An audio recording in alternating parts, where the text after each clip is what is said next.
ज़मान पाक में 40 के करीब दहशतगर्द मौजूद हैं। सब कुछ का जिम्मेदार एक शख्स है।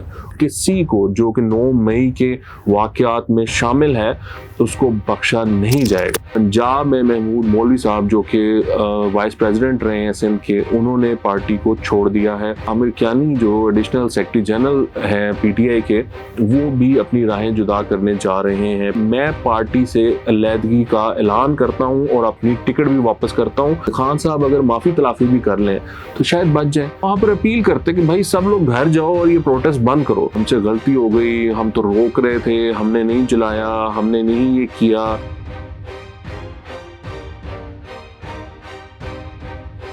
सच कब में खुशामदीद। मेरा नाम है वकास हबीब राना। आप देख रहे हैं नया दौर। हसन नकवी आज कुछ ज़ाती वजूहात की बिना पर मौजूद नहीं है। आज हम बात करेंगे इमरान खान साहब पे जो सख्त वक्त आया हुआ है उसकी, कि वो क्यों है, और उस सख्त वक्त में उनके जो साथी हैं, पार्टी के कुछ लीडर्स हैं, वो उनका साथ छोड़ते जा रहे हैं। इसके अलावा आर्मी कोर्ट्स की जो मामला है वो आगे बढ़ रहा है। अब आर्मी कोर्ट्स में सारे केसेस जो हैं वो चलेंगे। इसके अलावा पंजाब के निगरान वजीर इत्तलात, उन्होंने ये कहा है कि ज़मान पाक में 40 के करीब दहशतगर्द मौजूद हैं और हमें उनकी हवालगी की जाए, वरना हम वहाँ पे ऑपरेशन करेंगे।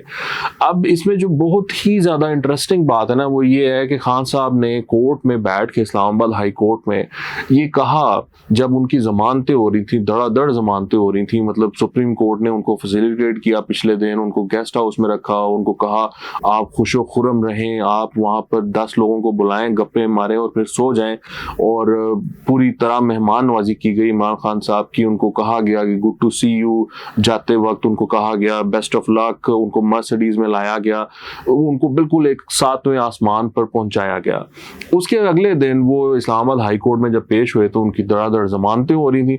इमरान खान साहब को भी ये फील हुआ होगा कि कोई कमाल मामला हो गया है, मुल्क में कोई रेवोल्यूशन आ गया है, अदालतें जो हैं वो बिल्कुल मेरे हक में फुल हो गई हैं, वो अदालतों को अब कोई मजबूरी पेश आ गई है कि वो मेरे लिए फैसले दे रही हैं। इस्लामाबाद हाई कोर्ट में हर तरह की उनकी जमानत जो है वो दी गई। वही जोशे, पता नहीं वो एक्साइटेड हो गए या उनको जोश आ गया, उन्होंने सोचा होना ना कि इतना मेरे लिए सब कर रहे हैं तो इसका मतलब है कि आई वन। आपको मतलब जो दुश्मन है या जो मुखालिफ है वो सब रेजा रेजा हो गए हैं। तो वो वहाँ बैठ के खान साहब ने एक बयान दिया। उन्होंने कहा कि ये सब कुछ कराने वाला, सब कुछ का जिम्मेदार एक शख्स है, और उन्होंने army chief general Asim Munir का नाम लिया। उसके बाद वो आ जाते हैं घर। उस रात को वो अपने ज़मान पाक घर आ जाते हैं, और फिर वो आहिस्ता आहिस्ता आहिस्ता आहिस्ता उनको समझ आने लगती है कि ये जो चीज़ें हैं ये किस तरफ जा रही हैं। अगर खान साहब वहाँ पर सुप्रीम कोर्ट में ये कह देते कि भैया ये जो हुआ है 9 मई को ये बिल्कुल गलत है, मैं इसको कंडेम करता हूँ, इसकी मजम्मत करता हूँ, और जिन लोगों ने ये किया है मैं उनको अपना वर्कर ही नहीं मानता, और ये अपील करते, क्योंकि उस वक्त तो मामला ख़राब थे जब वो सुप्रीम कोर्ट में पेश हुए, तो वहाँ पर अपील करते कि भाई सब लोग घर जाओ और ये प्रोटेस्ट बंद करो, तो आज सिचुएशन खान साहब के लिए और पीटीआई के लिए मुख्तलिफ होती। लेकिन खान साहब ने ऐसा नहीं किया। खैर, खान साहब घर आ गए, और वहां पर आकर फिर आहिस्ता आहिस्ता जो दूसरी साइड का रिएक्शन था वो आना शुरू हुआ। यानी जब तक खान साहब घर नहीं आए तो दूसरी साइड इतनी एक्टिव नहीं हुई थी। उसके बाद फिर सारे जो है मामला वो कुछ उनका टेम्परेचर हाई हो गया। उसके बाद कोर कमांडर्स कॉन्फ्रेंस भी हुई, उसके बाद नेशनल सिक्योरिटी कमेटी की भी मीटिंग हुई, और एलामिया एक ही जारी हुआ उन दोनों में। उनमें ये कहा गया कि मिलिट्री कोर्ट्स जो हैं और जो ऑफिशियल सीक्रेट एक्ट है उसके तहत कार्रवाइयाँ की जाएंगी, और किसी को जो कि 9 मई के वाक़यात में शामिल है उसको बख्शा नहीं जाएगा। उसका रिजल्ट क्या है कि पंजाब और सिंध में जो पीटीआई है उसके लोग अब वो गिर रहे हैं, वो पार्टी को छोड़ते जा रहे हैं, वो इमरान खान साहब का साथ छोड़ते जा रहे हैं। पंजाब में महमूद मौलवी साहब जो कि वाइस प्रेसिडेंट रहे हैं सिंध के, उन्होंने पार्टी को छोड़ दिया है। जो और क़यादत है सिंध में पीटीआई की, उसके बारे में भी इत्तलात ऐसी ही है कि वो पार्टी के साथ शायद ना रहे। इसी तरीके से आमिर कियानी जो एडिशनल सेक्रेटरी जनरल है पीटीआई के, वो भी अपनी राहें जुदा करने जा रहे हैं पीटीआई से। इसके अलावा जो उबैद फारूक साहब थे, एक एमपीए की टिकट जिन्होंने ली हुई थी और वो बड़े मेन कैरेक्टर समझे जा रहे थे इस सारे मामले में जो कि 9 मई को हुआ, उन्होंने अपना बयान जारी किया है और उन्होंने कहा है कि मैं पार्टी से अलहदगी का ऐलान करता हूं और अपनी टिकट भी वापस करता हूं। और उन्होंने कहा कि जो लीडरशिप है पार्टी की, उन्होंने हमें इस्तेमाल किया, हमसे वो सब कुछ करवाया जो 9 मई को हुआ, और अब वो हमारे साथ भी नहीं खड़े, यानी कि वो वादा माफ हुआ बनते जा रहे हैं। ये जो सेंटिमेंट है ये बहुत से लोगों में पाया जाता है पीटीआई के, और वो वर्कर छोटे लेवल का हो चाहे वो एमपी लेवल का हो, ये बहुत से लोगों में ये सेंटिमेंट पाया जाता है। जो व्हाट्सएप ग्रुप्स हैं उसमें ये सारी बातें चल रही हैं कि पार्टी अब हमें हमारा साथ नहीं दे रही। वो बहुत से लड़के, वो बहुत से यंगस्टर्स जो कि 9 मई को कोर कमांडर के घर में गए थे, अब वो वीडियो बयान जारी कर रहे हैं ट्विटर पर कि भैया हमने तो हमसे गलती हो गई, हम तो रोक रहे थे, हमने नहीं जलाया, हमने नहीं ये किया, पार्टी ने ये किया। और वो ये भी बयान कर रहे हैं कि जो पार्टी की लीडरशिप है, यानी जिनके साथ वो राब्ते में थे, अब वो उनका फोन नहीं उठा रहे हैं, उनको नहीं बता रहे कि वो क्या करें, वो छुपे हुए हैं और वो इस टाइम जाहिर बात है बचने की कोशिश कर रहे हैं। इसके साथ साथ आपको मालूम है कि खुसरो बख्तियार साहब जो कि साउथ पंजाब से ताल्लुक रखते हैं और उन्होंने एक पूरा अपना एक विंग बनाया हुआ था, वो भी गालिबन पीटीआई से अपनी राहें जुदा कर लेंगे आने वाले दिनों में। तो ये एक मंजरनामा सियासी तौर पर इमरान खान साहब बहुत ज्यादा कमजोर होते नजर आ रहे हैं। खान साहब जो हैं वो इन सब चीज़ों पर क्या उन पे असरअंदाज होता है।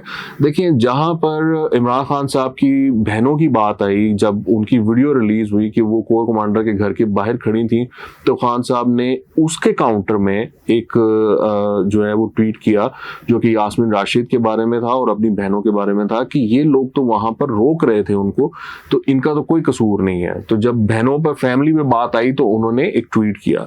आज यानी तकरीबन 4-5 दिन बाद उनको याद आया कि उन्होंने वर्कर्स के हक में भी कोई ट्वीट करना है, वो भी उन्होंने अब किया है ट्वीट। लेकिन ट्वीट से क्या होता है, अब मामला ये है कि खान साहब के पास चॉइसेस क्या रह गई हैं, खान साहब अब क्या करेंगे, वो एक बहुत बड़ा सवाल है। या आप ऐसे इसको देख लें कि खान साहब के करने से अब कुछ होगा या नहीं होगा। अकील करीम डेडी की कल उनके साथ मुलाकात हुई है, अब मालूम नहीं कि वो डेडी साहब ने उनको क्या पैगाम दिया होगा, कोई तो पैगाम जरूर दिया होगा, वो हाल अहवाल तो पूछने नहीं आए होंगे। तो उन्होंने क्या पैगाम दिया है, खान साहब का तरीक़ेकार क्या चेंज होता है, अगर चेंज होने से कुछ फ़ायदा भी होता है या नहीं होता है, ये सारी बातें इमरान खान साहब का मुस्तकबिल जो है वो डिटरमिन करेंगी। लेकिन खान साहब अगर माफी तलाफी भी कर लें तो शायद बच जाए। मसला ये है कि जो वर्कर है, जो आम इंसान है जिसने ये सब कुछ किया, उनके बहकावे में आके, उनकी बातों में आकर, वो तो गया। मतलब आप सोचें ना कि अगर मिलिट्री कोर्ट में किसी का केस चल गया, किसी को 5 साल, किसी को 3 साल, किसी को 10 साल सजा हो गई, तो वो बेचारा क्या करेगा, उसकी तो जिंदगी बर्बाद होगी ना, और उसको तो कोई पूछने वाला भी नहीं है। अभी वलीद इकबाल साहब जो हैं पीटीआई के सेनेटर, उन्होंने बयान दिया है कि जिन लोगों ने 9 मई को कोर कमांडर के घर पे हमला किया, उनके खिलाफ मिलिट्री कोर्ट्स में केस चलना चाहिए। आप सोचें कि ये एक अजीब मामला है कि जहां पर पूरा पाकिस्तान, जो पाकिस्तान की सिविल सोसाइटी है, वो कह रही है कि आपको मिलिट्री कोर्ट्स को अवामी जो मामलात हैं, जो सिविल मामलात हैं, उनसे दूर रखना चाहिए, उन पे ये केसेस नहीं चलाने चाहिए। इस माहौल में पीटीआई के जो सेनेटर हैं वो इस तरह का बयान दे देते हैं, विच इज़ अनफॉर्चुनेट। अब खान साहब के जो जमान पाक है वो टारगेट बन गया है पंजाब गवर्नमेंट का। वो कह रहे हैं कि यहाँ पर 40 दहशतगर्द मौजूद हैं, उनको हमारे हवाले करें वरना हम ऑपरेशन करेंगे।